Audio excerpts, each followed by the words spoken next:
John, first of all, a very warm welcome to Waterford FC. You must be very excited to get going. Yeah, delighted for the opportunity and really excited about going into the Irish League. That has really picked up over the last few years. The vibrancy about it, the excitement about it, it seems to have taken off more for the fans themselves. You know, you're getting more through the gates. There's more exposure in the media as well. Obviously, the advent of a better European format in terms of the Irish teams. You know, it's possibly away from the Champions League, but you know, you still might be able to squeeze into them at some point.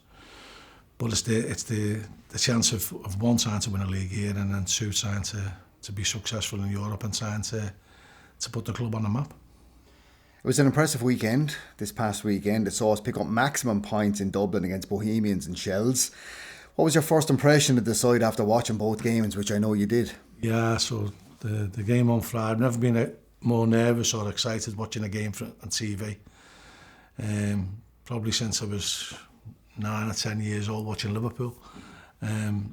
So kicking every ball behind the telly, and I watched the last 5 minutes behind the couch, I think, of the Bows game.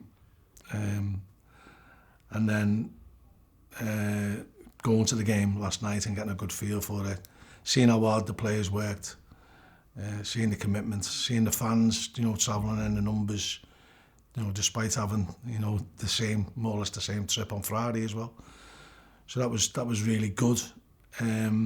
Tough act to follow now, you know, 9 points in 3 games. And I alluded to it last night. I did an interview last night and I alluded to it, is that, you know, it's a challenge really, because the last 2 games that we've won, it's been backs to the wall for the last half hour, 35 minutes of the game, and you know, all credit to the boys for sticking their necks out and heading the ball away and kicking the ball away and making great saves. But ultimately, if you play like that for a long period, you eventually the ball will go in your net. So we maybe got to try and find a way to ease some of the pressure that comes upon us, try and exert more pressure on the opposition. And so, you know, you might then be labelled, whatever the results are, we don't know what the results are going to be, you know, the next couple of games, but you might be labelled, oh, you're trying to rip things up and just do things your own way. You couldn't be far from the truth. You know, if things are working, I'm fully behind, you know, going with the status quo.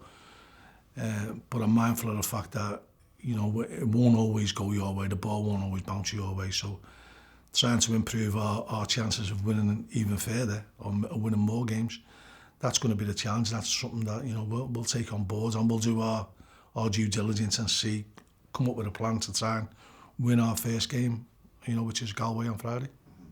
You've obviously got your own ideas already, John. I mean, you've over 1,200 games managed in your career to date.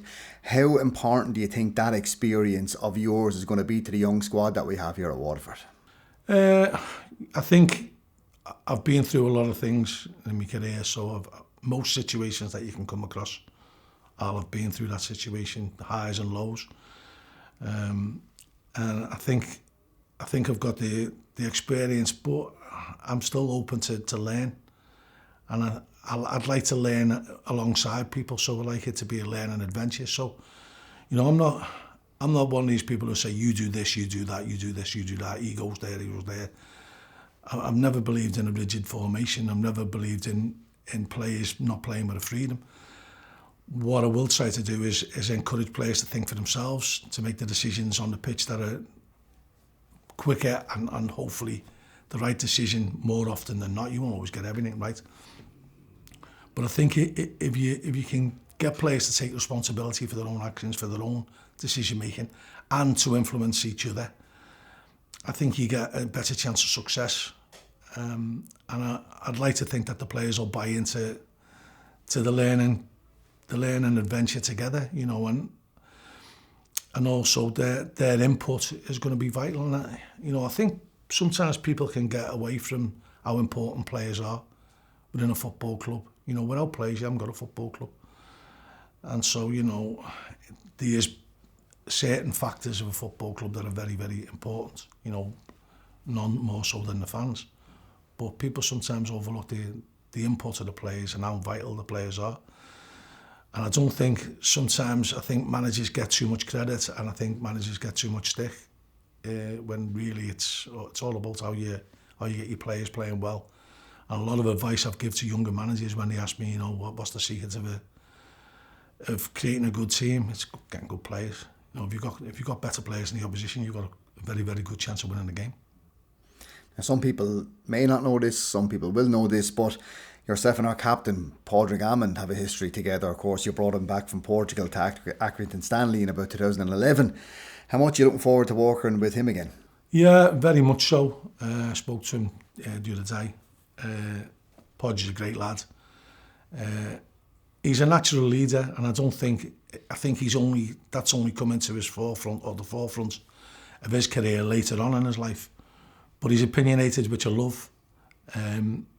He'll run himself into the ground for the cause, which I also love, and that'll rub off his infectiousness, or rub off on other people, which he also love. And he knows the standards that I demand, and hopefully he'll be transmitting that to the players.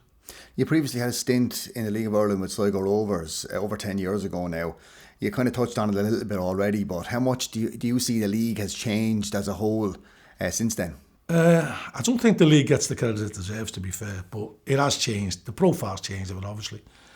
I think it's got a little bit stronger. Then there was one or two part-time teams as well. You're not seeing much of that now.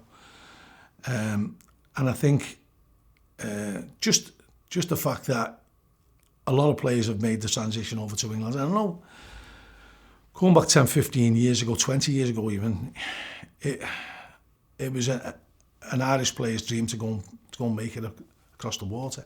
I think now that they're seeing the riches here, they're seeing the opportunities here. And it is a good league with good clubs who are competing well in Europe as well. Now, another new face for the Blues is your number 2, Danny Ventry, who's come on board to work alongside you.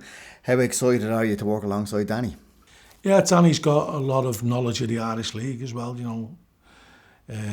Obviously he spent time in with Sligo and with Derry as well. But he's kept abreast of the Irish football landscape. He's got numerous contacts here, which is very, very helpful for anyone coming into a new job. And he's someone who I've spent a lot of time with over the last year. We've been doing scouting together for Chesterfield. So, we've spent many a car journey discussing football, and I think we're very much on the same wavelength as regards to what we expect and what our thoughts will be about having to be successful in a football club. And of course, this Friday you'll get your first taste of the RSC when the Blues host Galway United. You must be raring to get going. Yeah, I can't wait for the game. You feel lots of emotions, trepidation, anxiousness, excitement, the thrill of it all. The good thing about football is that you've always got the next game as well. So if it doesn't go right the first time, you've always got the next time. But the good thing is that it's as a manager, you've always got the unknown, and so the feeling that you get, obviously you get highs and lows of winning games, but the excitement and the how can I describe it? It's the nerves that you get in your stomach. That's the thing that makes it all the more special, and that's something that you miss when you're out the game. You miss being anxious on a match day. You miss the nervousness, and you miss the thrill of the fight, really, of being in a battle where you want to win. You want to do everything you can to win the game. Now I've seen Waterford in the last 3 games, run themselves into the ground to get the 3 points on each occasion.